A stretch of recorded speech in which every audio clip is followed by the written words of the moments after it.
my mother was somewhat of a Cinderella in that just the courage that it takes to leave your country and go to another country that isn't always welcoming of you, that takes courage. And so I think that combination of courageousness and kind of her personal circumstances, despite the educational challenges, she never allowed her limited education to be an impediment to her getting something done. And she would always say to me that the good that you do will follow you all of the days of your life. I myself didn't know that, people who look like me, come from the background that I come from, could own large scale multifamily, 30 million, 40 million, 200 units, 244 units. Welcome to The Path to Wealth, the show about well-being, fulfillment and financial freedom. And I'm your host, Hannes Henty. Hello everybody, welcome back to The Path to Wealth. Today we have Clive Davis with Park Royal Capital. He's a very inspiring figure. He's a role model in his community and he really has a lot to share when it comes to mindset and resilience. So I'm excited to have him on the show today. He had a 20-year corporate career before he transitioned into multifamily real estate full-time. He's currently managing just over $70 million in real estate assets. Welcome to the show, Clive. Hans, thanks for having me. Glad to be here.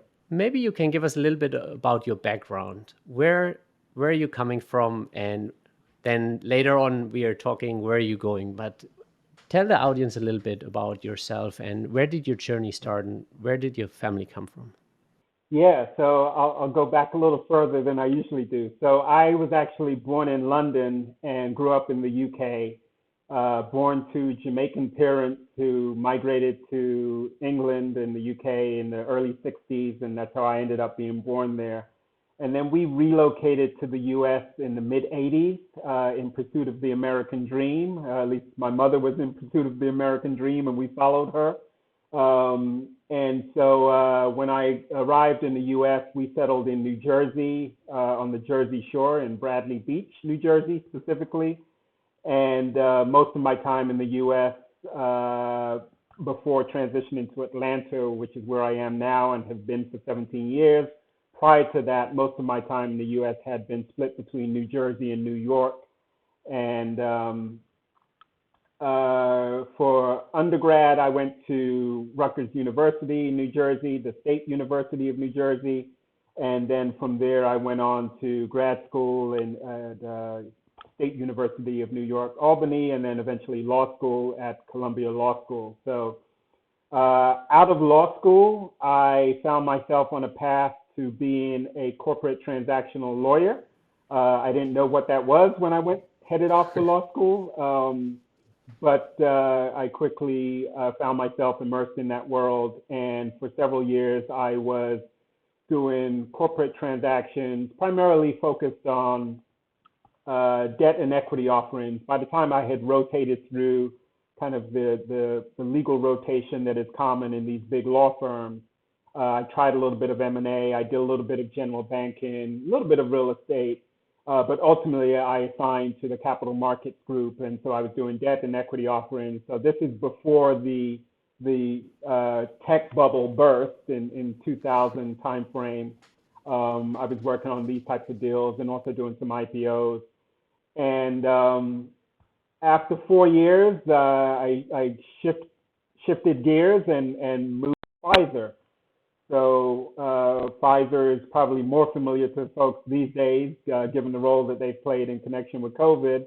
But at the time I joined them, they were the largest pharmaceutical company from a revenue standpoint in the world. And I worked with them for a total of 6 years. About 4 years in, they actually relocated me to Atlanta. I stayed on with them for an additional 2 years, and then I became a chief compliance officer for a Belgian pharmaceutical company headquartered in Brussels, but with its U.S. headquarters here in Atlanta. So that's how I ended up with them. I had a 20-year corporate career, starting out in kind of the Wall Street legal world and transitioning to in-house counsel, then eventually being a compliance executive. And at the end of 2016, I decided 20 years was enough. It was a good run, no regrets. But I basically arrived at a point where I said, if not now, when? And the question I was trying to answer was, if you're going to be an entrepreneur, when are you going to take that leap of faith? And so one of my passions was in real estate. I had been investing in real estate for pretty much the entirety of that 20-year corporate run, but most of it was kind of what I consider to be amateurish type investment, small multifamily, not anything that I was professionally managing or really managing in a disciplined way along the lines of what I'm doing and experiencing today. So I had that passion for real estate. My parents had owned rental real estate, nothing substantial, but for most of the time, from my teens on, I can remember them owning a rental property. When we first arrived in the U.S., my mom, who basically had a fourth grade education, she had a rental home in Queens, New York, and she had the home in Bradley Beach, New Jersey. There was always, me jumping in the car on the weekends and helping my father with painting or wallpapering or, whatever you need to do. There was no, we'll go get a general contractor or we'll go give it to someone to get done. I'm a part of an immigrant family where if you don't know how to do it, you figure it out and you get it done. So I thought everyone wallpapered and knew how to wallpaper. I thought everyone painted. I thought everyone was a handyman, regardless of Me too. That's what I saw growing up. So that's probably influenced my understanding and appreciation for real estate. And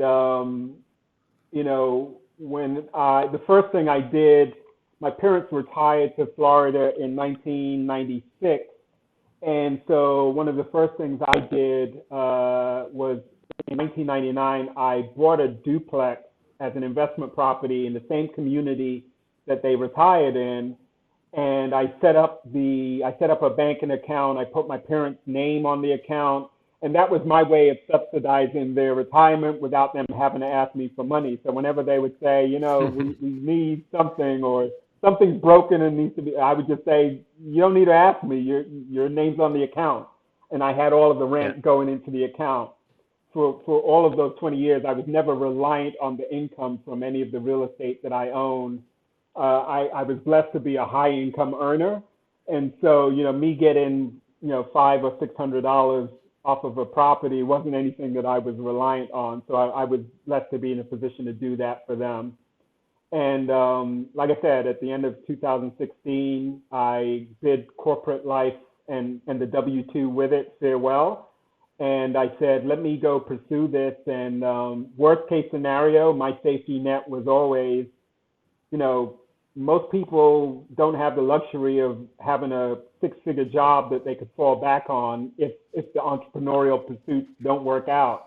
And I know that, with the law degree that I have, the experience that I have, in a worst case scenario, I felt that I can go find a job that pays me six figures and my family is going to be fine. And so I just kind of ran out of excuses and said, now's the time to leave. So let's unpack that a little bit. So what was your mom's American dream? Where did she have that ambition to cross the Atlantic from London? Yeah, so she had an older sister who had left Jamaica and went to New York in the early 60s. So around the same time that my mom and my father moved to the UK, she had an older sister who had moved to New York. So she always had this connection to America. Yep. She had spent some time in the country in 1978 and so got a feel for it. And then she decided she was going to go to the U.S., strike out, and kind of pursue, again, the classic immigrant, dream of once you've been exposed to Manhattan and New York, and she was working as basically a little combination of a nurse's aide, combination of a housekeeper. And so she was in the homes of wealthy individuals in New York and the New York metropolitan area. So she had exposure to people who were of means. And I think that probably only fueled kind of her desire for, I want to bring my family and expose them to all of the things that this beautiful country can give to you. And so, we followed suit, but really I have to attribute the dream to her and the vision to her, and most importantly, the courage to her to,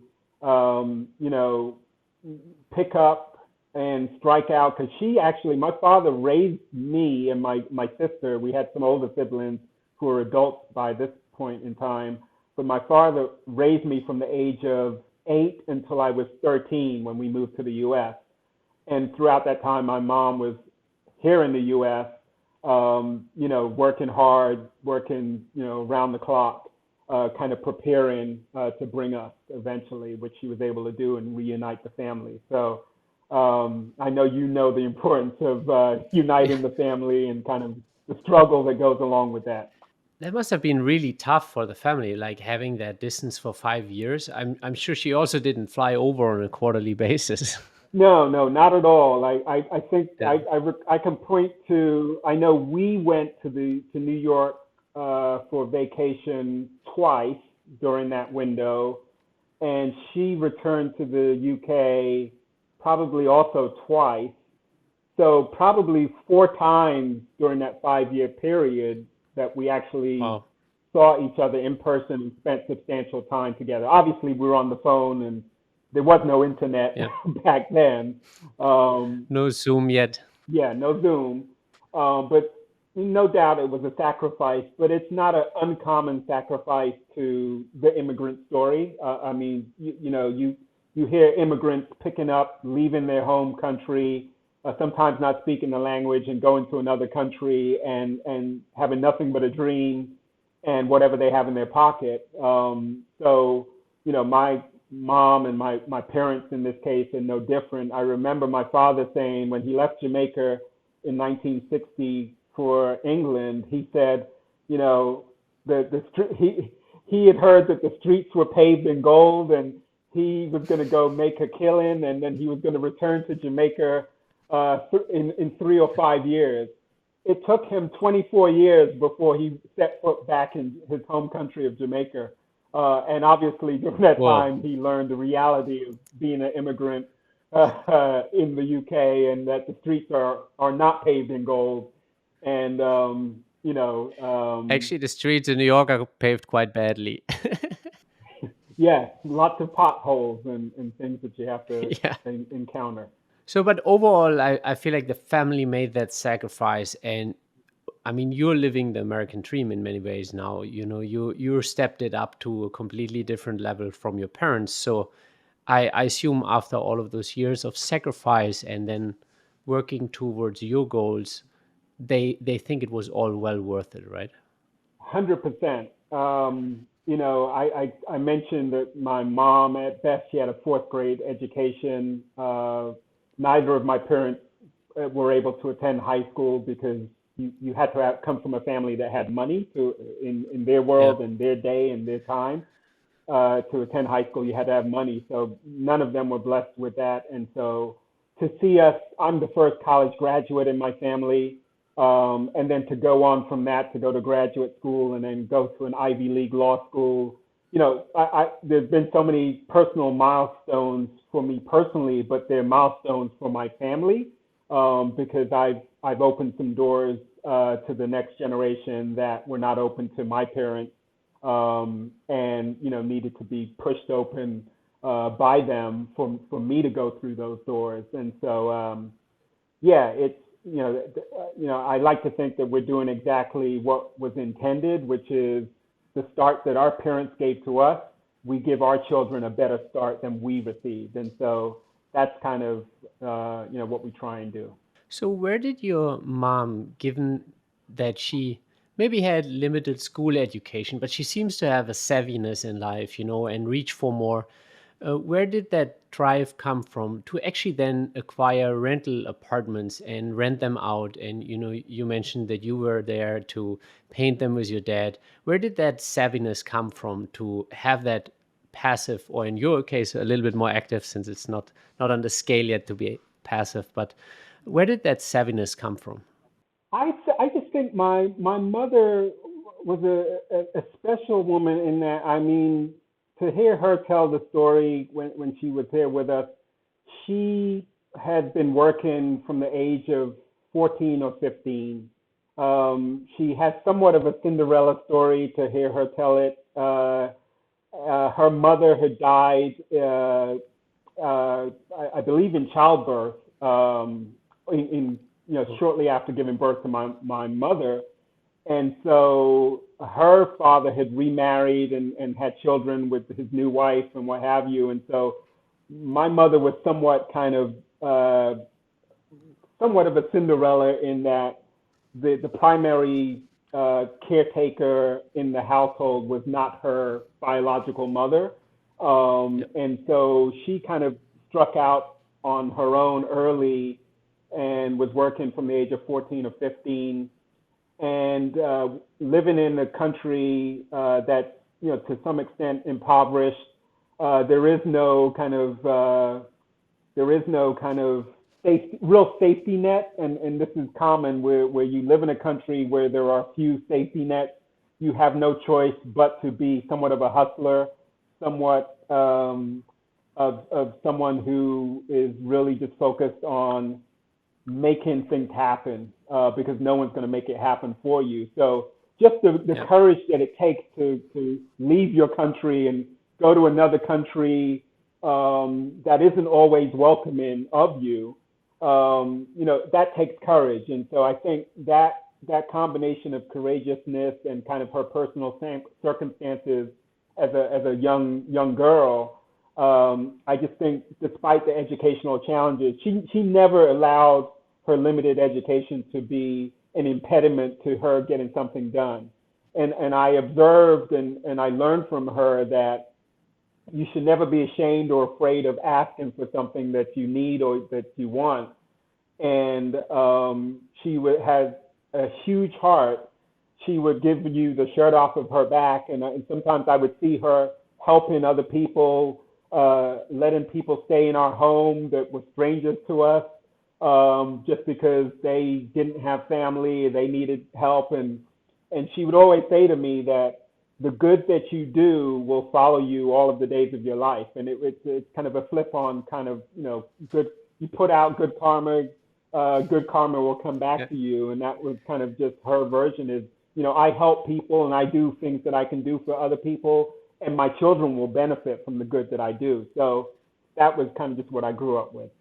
Yesterday, I saw an interesting post related to karma. It was somebody tipping a domino, and the domino goes full circle and knocks him off. And I was like, that's a good one. And the same, I guess, is true in the positive aspect. When we plant the seeds, and regardless, eventually it comes around. And if it might just be for our kids. One of the reasons that I like sharing my story, my journey, and talking about real estate. Is because I recognize that there are people who are in different stages of their journey. And if I can kind of share my story that might be of help to them, again, you do good and you share and you're giving of yourself. That comes back to you in ways that you can't calculate or put a finger on. Talking about inspiration, a couple weeks ago, I know you walked your property and there was a young man, third-party vendor, and just share that story because I love it, and I think it really probably blew his perception of what could be and what might be.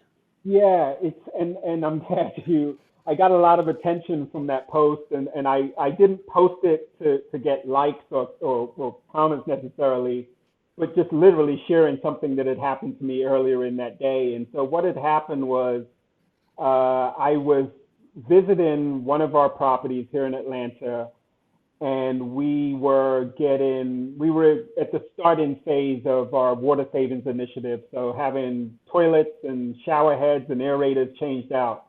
And so normally when I go to the properties in which I have an ownership interest, I'm very low key. I don't kind of, I don't have a loud voice. I don't have a big presence. I don't announce that I'm the owner, or I'm very low key. You don't pull up in the orange car you posted lately? No, not at all. I don't pull up in the Aston Martin or the Ferrari or any flashy car. As a matter of fact, I'm usually driving a little Mini Cooper Countryman.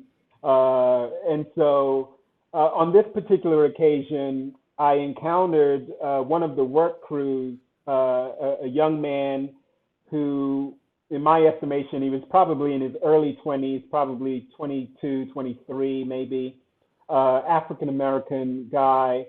And so at some point, he asked me who I was. And on a normal day or any other day, I might have said, oh, I'm here checking on the project or whatever. I would have said something very evasive and non-responsive or non-directly responsive to the question. And on this day, because of who he is, I made the point of saying, "Hi, I'm Clive. I'm one of the owners." And he looked at me somewhat incredulously, almost to say, "What do you mean you're one of the? How can you be one of the owners?" Is kind of the look that was on his face. And so, Yeah. I he then asked me, how much did it cost, or how much does it cost to own something like this? And I said, we got it for a little over 40 million. And he then said, "You can do that?" Again, in this incredulous voice and body language accompanying it. And I said, "Absolutely, it's 100% attainable." And so he and we had a brief exchange and interaction before I had to move on. But it was important to me that he see someone who looks like him, whether we come from the same background or neighborhoods or walk of life. I felt it was important for him because I know that I really see people who look like me in kind of the ownership of large scale multifamily communities. I myself, despite the world that I've had the luxury of being exposed to, didn't know that, people who look like me, come from the background that I come from, could own large scale multifamily, 30 million, 40 million, 200 units, 244 units. So that understanding and appreciation only came in the last several years. I would say in the last 5 years did I really come to the appreciation that, oh, that is, normal people, quote unquote, can actually come together and buy these apartment communities. So it was important to me to impart that to him because he probably works on or around apartment communities every day of his working life, Yeah. but has never been exposed to an owner, regardless of the owner's background, ethnicity, or racial makeup. He's probably never been exposed directly to an owner. And in this case, he just so happened to be exposed to an owner who looks like him, at least from a physical outward appearance standpoint. Yeah. And so I posted what I posted on social media, and I got a lot of feedback from folks. To my surprise, saying, it's really great that you took the time to have that conversation with him, that you served as a source of inspiration potentially for him. And, it was just very enlightening to just get the feedback because, again, I didn't necessarily post it to say, how many likes can I get, or, whose attention is this going to get? It was more so, hey, this is just a day in the life of a multifamily owner operator, and this is what happened to me. But I find it so crucial, like, to see that, at least for me, also, it was in the past that I had to wrap my head around it, that I can be an owner of 200 units or more, that's achievable. And in fact, I mean, you and me now know it's achievable for anybody who put their mind to it. Like, we don't need to be geniuses. We just need to have the work ethic and the resilience. And And I think it's so crucial that you made that time and the point towards him, and just in that particular instant, reveal to him that you're the owner, because I think at the very least it gave him food for thought. He might not act on it, but at the very least, Yeah. it's like aha moment. Absolutely. And, you know, what he does with that bit of inspiration, if it was inspirational to him, you know, that remains to be seen. But I just felt it was important that especially as I'm big on talking about kind of mindset and in going through this journey, Hans, it's really critical. If you're going to be successful, there are a number of limiting beliefs that we have to Yeah. overcome personally. And that's regardless of, whether you've gone to law school, whether you've been successful in your job or your professional career. When you make that transition to the world that we're in of large scale multifamily investing, there are a number of limiting beliefs that you have to set to the side if you're going to be successful. And if you don't set them to the side, you're going to be frustrated and you're going to find it challenging to be successful. And so I wanted to the extent that he may have had a limiting belief that, oh, I could never invest in or own something like this. Hopefully I planted a seed where he's like, oh no, I actually came across or I had an encounter with someone who owns a property and of this type and scale. And so, he may now be interested to want to learn a little bit more about how it's possible and whether or not it's something that he could potentially pursue. Yeah, I feel like the first barrier is always electing ourselves to the possibility and breaking that glass ceiling in our own head of what's possible and what isn't. And I feel like your mom already instilled that in you. Like she clearly showed you that there is a lot more possible than what might be perceived from the outside, given of circumstances or education. She's like, no, just go for it and see where you can take it. Those properties, I know they didn't come easy for you. You said that you left corporate in, I think it was 2016, you said.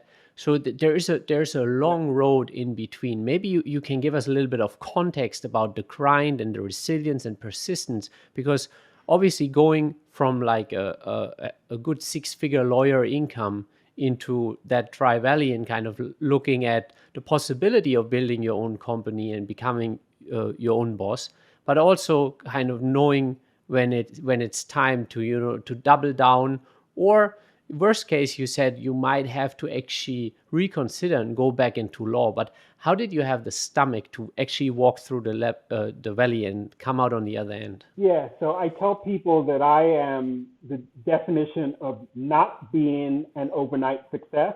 I know some people who have gotten into this world and within 3 months or 6 months, they landed their first deal and they were off to the races. And unfortunately for me, that was not my reality. And so when I first left at the end of 16, so really started, let's say early 2017, I launched into the world of being a passive investor in these private placements that happen to be focused on commercial real estate, but more specifically multifamily. And so part of my early journey after leaving corporate life was really focused on educating myself and positioning myself to do what to me at the time was a big task that I needed to kind of prepare for. So it was like training for a marathon that I know I've got to train now so that I'll be able to run, 18 months from now or 2 years from now. And so I really just embarked on this journey of education. And so for me, what that looked like was a combination of investing passively in kind of these large scale multifamily opportunities and learning about that and the education beyond kind of the return on investment. Whenever you invest, you're expecting a certain return on your investment. But I was almost just as important to me was the education I could derive from investing in institutional quality type deals, understanding how these deals are put together, what does the capital stack look like, what does the investor relations look like, how do they run these deals, find these deals, all of this, I knew was going to be key to me, whether that was 18 months down the line, 2 years down the line. So that was one part of my education. The other part of my education was going to multifamily real estate conferences. Prior to leaving corporate life, I can't recall going to a conference where I paid to attend. I paid for a hotel and accommodations. I paid for my flight, and it was based upon something unrelated to my 9-to-5 job. All the conferences I'd been to before were taken care of by the employer. I just showed up. I took the flight. I checked in at the hotel, and then I went to the ballroom and we attended. Now I found myself paying out of pocket to attend multifamily real estate conferences. And so, as you know, Hans, there's so many benefits to doing that. There's obviously you're getting exposed to education and content, but you're additionally getting to network with people who are similarly interested in the topic that you're interested in, and they're investing in it. Some of them might be owner-operators themselves. You're just surrounded by other individuals who are like-minded with respect to commercial real estate and specifically multifamily. So that was part of my education. Before 2016, I can't recall whether I ever listened to a podcast. Come 2017, I was listening to 2 to 3 podcasts a day, and the 2 to 3 podcasts were multifamily specific podcasts, not just general interest. It was specifically multifamily. So all of this was part of my education, and then kind of the final piece of my education was deciding to join a mentoring program, an apartment investing mentoring program, where I immediately was immersed and surrounded by individuals who believed in multifamily. And that's the place where the partners I have today, I found them in that mentoring program. Some of the investors in the deals that I've been able to do, I found and got to a point where they came to know, like, and trust me, and ultimately invested in the deals that I've been able to do. But I first submitted an LOI on a 92 unit property in April of 2019.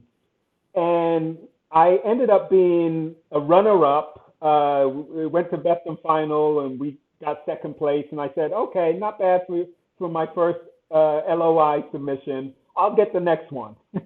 And I said, okay, I didn't get this one, but, a month from now, I'll get my deal. Fast forward to summer of 2021. Obviously, we'd gone through, or we were living through COVID, still in COVID. But fast forward to summer of 2021 was when I landed that first deal where we were awarded the deal. We emerged from best and final in the seller interview or the buyer interview, and we were awarded the deal. So, obviously COVID disrupted some of that timeline because there was a dormant period where there was no inventory or deals happening. Yeah. But nonetheless, it took me the better part of 2 years before I landed my first deal after some deal. We're looking at like 2 years of solid education. Yeah. And then 2 years of putting down LOIs. So like 4 years into your multifamily journey. Yeah. Till your first deal, just to kind of outline. Go ahead, Clive. Yeah, absolutely. And so one of the podcasts that I listened to in those early days in 2017 was Michael Blanc. So I know you know Michael and are familiar with his podcast and his work. So one of the things that he's popularized, he's not the only one who talks about the law of the first deal, but he pretty commonly and routinely talks about the law of the first deal, which essentially says going from 0 deals to 1 deal is probably the hardest deal you will ever do, and it will be the toughest for you to land. But going from 1 to 2 or 1 to several, it only becomes easier with each subsequent deal. And so I experienced that Yeah. firsthand because we got that deal summer of 21. We ended up closing in November. The week that we closed on that 244 unit, $30 million deal, we got awarded a 200 unit, $40 million deal the same week. And so obviously there was work and effort being put into it before we got it awarded, but the timing was such, I couldn't make this up, that we literally got awarded it the same week that we closed on the first deal. In addition to that, why I know Yeah. the law of the first deal is very real, after I got awarded the first deal, I was in a hotel room in Dallas.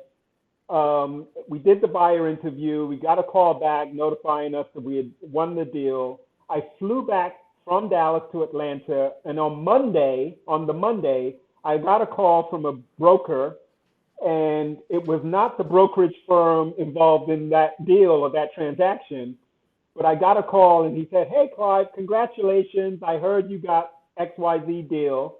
And I'm like, "Man, how did you hear that? It was only awarded to us on Friday, and I just got back into town." And Yeah. he basically said, "Well, anyway, Clive, I've got two off-market deals. There is no offering memorandum yet, but I can share with you the broker opinion of value, the BOV. If you're interested, sign this confidentiality agreement and send it back, and you can take a look at it." Now, I had been talking to the same broker for the better part of 2 years, and he had never sent me anything that was off market before. And lo and behold, Yeah. after the weekend of me being awarded my first deal, I'm now having a conversation with this broker about two off market deals. So the law of the first deal is very real. I've lived it. It's been part of my reality. And so, yes, it took me some time to break in. But with that early momentum and the 2 years of establishing relationships with brokers, credibility with brokers, touring properties, submitting LOIs, sharpening my underwriting skills, continuing to build my network, all of that paid off. And ultimately, I think contributed to me being successful, and not just successful yesterday, but successful tomorrow. I think it's similar to like an airplane takeoff. It takes an enormous amount of energy to take it off the ground. Like there's a large chunk of the energy that's being disposed in like coming up to cruise speed. But it's really that momentum that needs to be built. And I think actually I just come from a different call earlier where we spoke about Zach from Rise 48 in Arizona. And those guys built a $1 billion portfolio in just around 3 years, which is insane, even in our space. Like Incredible. but that's not how it's happening for the majority of people. And what I'm hearing is from many of our guests is that it takes a lot of time, effort, and education in that stage to build the momentum. But once it's rolling, and once the connections are formed, it's also the power of relationship. Just like you said, you've been talking to him for 2 years, but the minute he saw not only that you're real, but you're able to close, and you're being rewarded deals, the power of that 2 year relationship that you had with him also played a role. Absolutely. Absolutely. I tell people that brokers, multifamily brokers, commercial real estate brokers in general, are very busy individuals. So they've got to be very protective of their time. And so they don't want to invest their time with anyone unless they believe that you, at the end of the day, can close the deal. They don't want to embarrass themselves in front of Yeah. their clients, who are the sellers, by getting a deal under contract with someone who ultimately cannot get it across the finish line. And so once you demonstrate that I'm someone who I'm not just kicking tires, but I'm actually driving off the lot with the vehicle, once you demonstrate that to them, you are now in a smaller club, if you will, almost a country club of owners and operators. And so they're more willing to take a chance on you versus someone who just says they want to be a large scale multifamily owner operator. And so I think all of that is part of the law of the first deal. And again, that's the experience that I've had. So, but you must have also had many days where you were like, I'm not sure if this is gonna happen, or what was your personal mindset of like, because ultimately you look at a multiple year time frame, and I think especially in these days, attention and you delayed gratification is not the biggest thing anymore. I would say like it's attention spans are short, and looking at a 5 year trajectory for many people, that's like that's not even part of Yeah. their life Yeah. anymore, kind of. For me, part of it is there's probably a stubbornness gene that I inherited from my mother, who looked at obstacles as, oftentimes my father, other family members would say, well, you can't do that to my mom, just based upon what we thought was possible or what was attainable.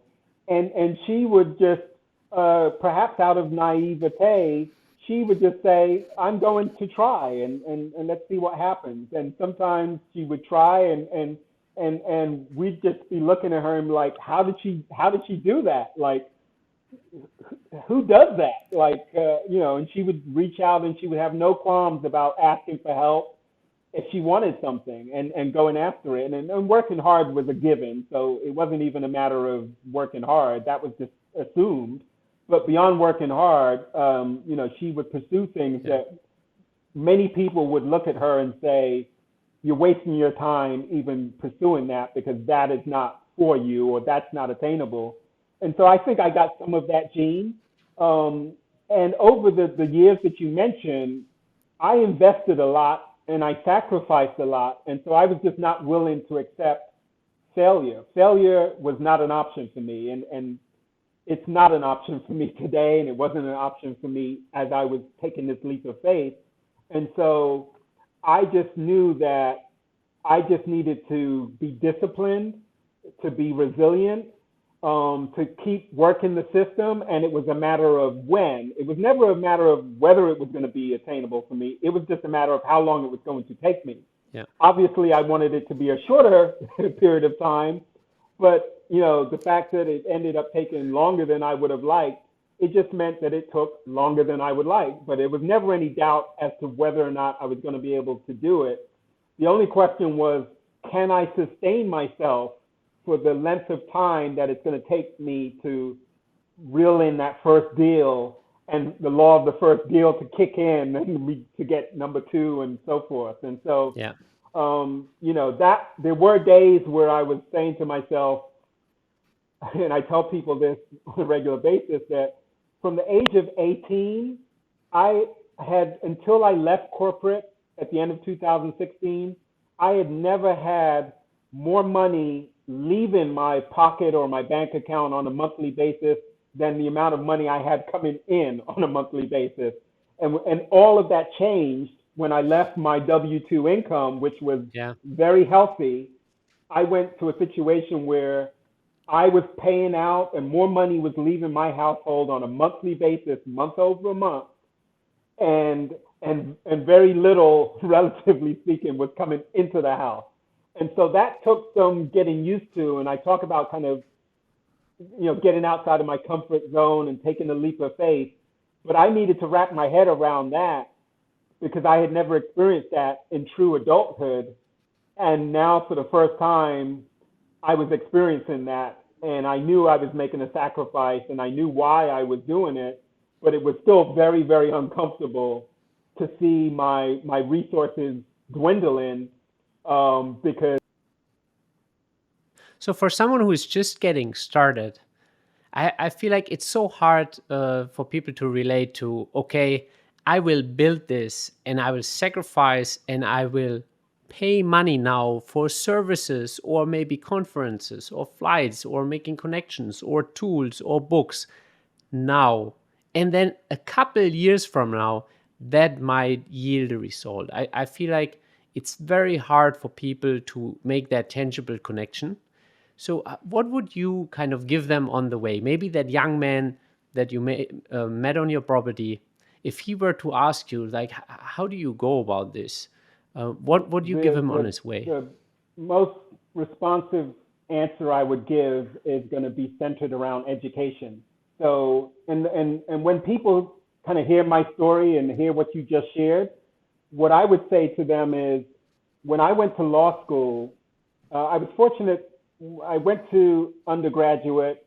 I did graduate with loans, student loans, but I worked in the cafeteria for 3 of my 4 years. I was serving my fellow students in the cafeteria as a college student, and that's part of the way that I subsidized my school. So when I did graduate, relatively speaking, I didn't have a lot in the way of loans. I had some, but it was modest. That all changed when I went to law school. I graduated from law school with 6 figures in debt, purely attributable to my 3-year law school experience. Yeah. And people who are fortunate enough to go to law school or med school or other similar situations, they don't think twice about paying $100,000, $200,000 for their education. The only reason they do that is because there is a hope and an expectation that that will pay off for them 3, 4, 7 years down the line. They're going to be in a position that is going to be rewarded financially and make that earlier investment worthwhile. And so I relate that to real estate investment, and I say, you're making an upfront investment in your education now in many different forms and sacrifices and dollars spent for mentoring or for travel or for whatever you need to do. You're making that investment in much the same way, with an expectation that I need to do this now in order to get the payoff or the reward down the line. And so for me, I was betting on myself. And so when you invest in your own education, you are betting on yourself. And so if you believe in yourself and your capabilities, I don't think you should think twice about making the same investment in yourself that you would have otherwise paid to a school or a university, where you write a check or someone writes a check and you don't think twice about it. It's the cost of getting a 4-year degree or a law degree or a med degree. You pay it because you expect something down the line. And really, but I guess it takes a lot more conviction because it's less tangible for people. Like getting a degree is a very common path, and that's actually encouraged by many of the people in our surroundings. But I don't think nobody ever in my life walked up to me and like, why don't you build a real estate company around yourself? yeah, and I think it's just a matter of exposure. So we talked about that interaction that I had with that young man. And again, I was well into adulthood. And when I was a lawyer working on Wall Street, I was surrounded by millionaires. I was servicing investment banks. I was working on transactions that were hundreds of millions and billions in some cases of dollars. But I didn't know about this world of private placement, multifamily investment. And I was in a very sophisticated situation and in a very affluent situation, but I didn't know about it. So it's not surprising that if you don't have exposure to this world, that it might be inconceivable that that is something that mere mortals could do, or people that come from normal walks of life could go on to do. And so I think it's about exposure. And once you have that exposure, and you put yourself in a situation where you are, Tony Robbins is the one who's always talking about success leaves clues. I like to think of them as breadcrumbs. So, successful people along the way, they're dropping breadcrumbs behind them. And if you follow those breadcrumbs, you're going to follow the path that they followed, and you have at least a chance to be successful or experience some of the success that they have experienced if you follow the breadcrumbs, if you follow their blueprint. And so, when you invest in your education and you invest with people who have done what you're trying to do, you exponentially increase the likelihood or the possibility of you being able to do the same thing. And so all roads for me lead back to getting educated, setting a goal, and being resilient. one of the things that I also see you doing is you're really trying to pay it forward. You know, you're in your community, you're being a voice. You just spoke at an event in Atlanta, you know, sharing what you've been doing with the community. And I really want to appreciate you for doing that, because I think it's so important that people have role models and exposure, just like you mentioned. See, when I grew up, I mean, my parents owned a business, but I didn't have any concepts of so many things. Like, never heard of a hedge fund manager, all of those things, or a private placement real estate syndication, all of those. It was so foreign for me. So even coming to the US afterwards, it took me like half a decade to wrap my head around it. So I really want to appreciate you for, going into the community and sharing that exposure with people so they have that inspiration and those role models. Yeah, and I'm blessed to be surrounded by people who kind of have an abundance mindset. So, and I've always, I talked about my mother and her kind of extended her hand to people when, she probably needed help herself, but yet she was extending her hand to others who needed help. And so for me, I kind of grew up with a mentality of each one teach one. And if you know something, you have a responsibility to share that knowledge and information with others. And there's enough out there for us all to benefit and for us all to be successful. My success in real estate is not dependent on anyone else's failure in real estate. I have an abundance mindset that says we can all be successful and we can all contribute to one another's success. And for me, the event that you're referring to it was entitled Wealth Building in Minority Communities. And Yep. I was a panelist, and I happened to be talking about multifamily real estate and the role that it can play in creating generational wealth. And so I'm very big, and I'm talking increasingly, I'm finding myself talking and having conversations with people about the role of multifamily, which is the world that I live in now, and its connection to creation of generational wealth. And so I constantly tell people that however highly compensated you are, you cannot pass on your W-2 income to your children. You can't leave that to your family when you pass, and we all will pass at some point in time. So you should be thinking about, what can I do to create generational wealth that will outlive me and that will provide my children with a foundation and a legacy that perhaps I didn't have, and they in turn can build upon that and leave that to their children. And so it's good to be highly compensated.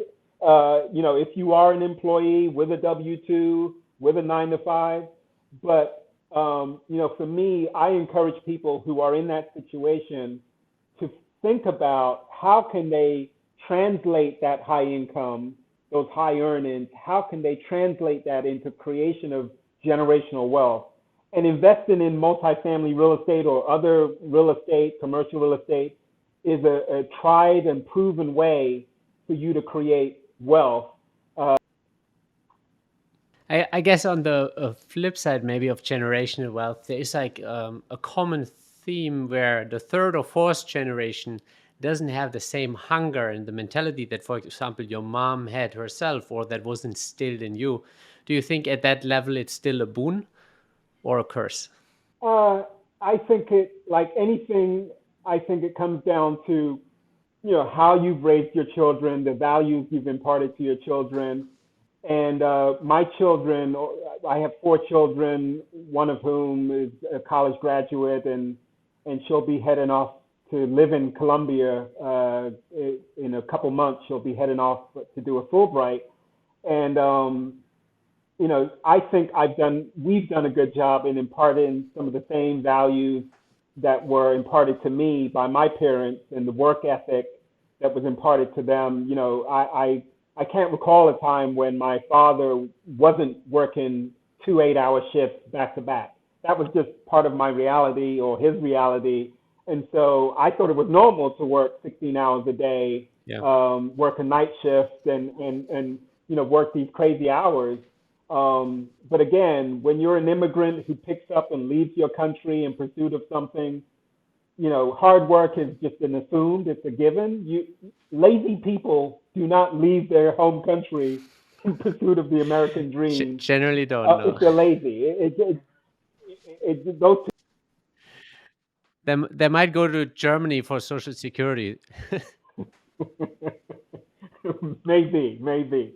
So for me, I think you can give a lot to your kids in terms of kind of material things and the education that you're able to expose them to and kind of the opportunities you're able to expose them to. I am not a believer that by doing that you are somehow ruining them or decreasing their work ethic or they won't have the ability to appreciate the things that they've been blessed with. And in my experience, that has not been the case. My children are very humble, very appreciative of the opportunities that they've been exposed to, and they know, the family that they come from, and they are low ego, humble children, and they're hardworking, and they're doing things that I couldn't have dreamed of doing when I was their age.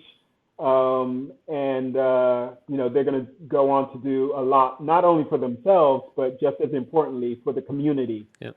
And they have that understanding of the importance of giving back. And so I think we have to work hard to ensure that that happens. It doesn't just happen by happenstance. But From a life, a charity, and a multifamily perspective, where do you think you're going to take this in the next 5 to 10 years? 5 to 10 years. So I'm focused right now. I'm focused on 2022, and so my goal for 2022 is to do at least 2 or 3 more deals this year. Nice. As I look beyond 2022 into 2023 and beyond, and 5 and 10 years out, I think it's a matter of time before I get into the world of development and developing communities and being a developer of commercial real estate. That's something certainly that I want to do and will do.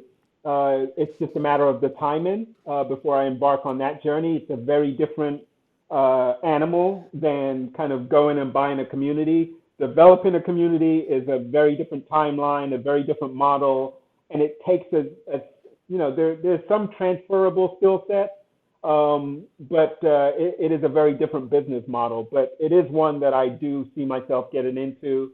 For me, to the extent that I'm personally successful as a result of the things that I'm involved in now and will be involved in over the next several years, that just enables me to support and give back to a greater extent to the community, whether or not that's in the form of education that I'm able to share, whether that's monetary gifts that I'm able to give to causes that are of interest to me, or gifts of my time. One of the things that I brought back when I left corporate life was I brought back ownership of my time. And so a good example I'll share with you is every year I volunteer to mentor high school students who are usually sophomores to seniors who are part of this moot court competition where they get to play a role as part of a trial.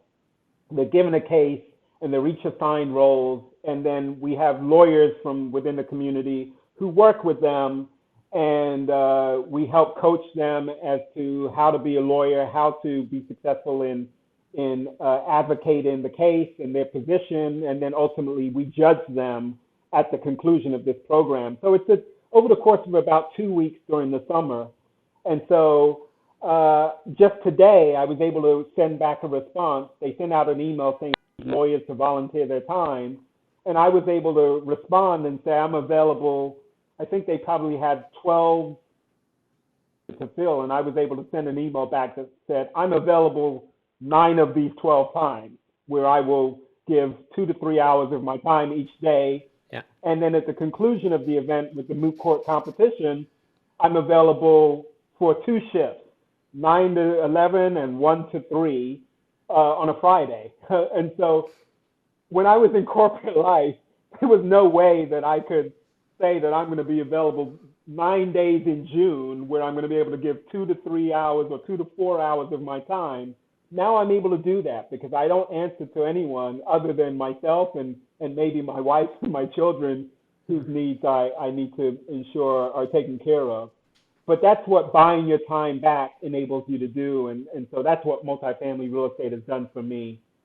So in 5 to 10 years, I expect to be making an impact on a bigger scale. And so in much the same way I transitioned from small multifamily to large multifamily, I want to transition from maybe making a small impact one-to-one with a young man to making an impact with 1 to hundreds or 1 to thousands. And so what that will look like, I don't know, but that's part of the joy of the journey.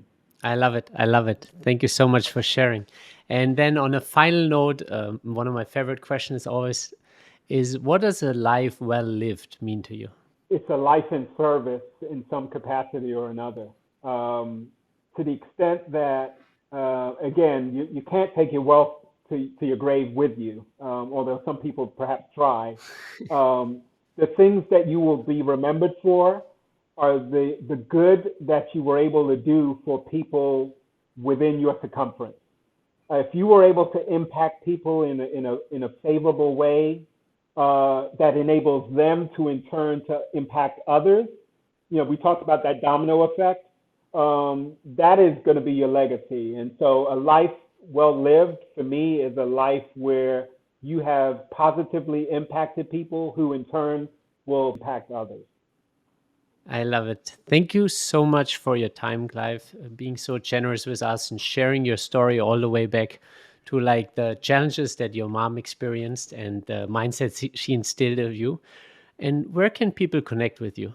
Yeah, so the best place to connect with me is via my website, which we launched about a month ago. I'm very proud of it, and I'd love for people to go visit there and give me feedback. But the website is parkroyalcapital.com. So if you go to www.parkroyalcapital.com, all of the ways that you can connect with me from the social media platform, Instagram, Facebook, LinkedIn, you name it, I can be found there. You can also book a call with me if you're interested in having a one-to-one conversation. That's the best place to find me. Awesome. We will make sure to add it to the show notes later. And yeah, once again, thank you so much for being open and sharing your journey. I enjoyed this conversation very much. Thank you very much for your time. Appreciate it. It was a great pleasure to share with you. And this is, I will tell you, Hans, yours is not the typical podcast interview, and I love it for that reason. And I got to share and talk about some things that I haven't talked about on some of the other podcasts that I've done. So keep it up. It's a great experience for your guests. Thank you. Thank you so much. Very kind words. Thank you for joining us at The Path to Wealth. We hope you enjoyed today's episode. Check out our upcoming guests and be sure to share it with all your friends and family that want to take their life to the next level of wealth.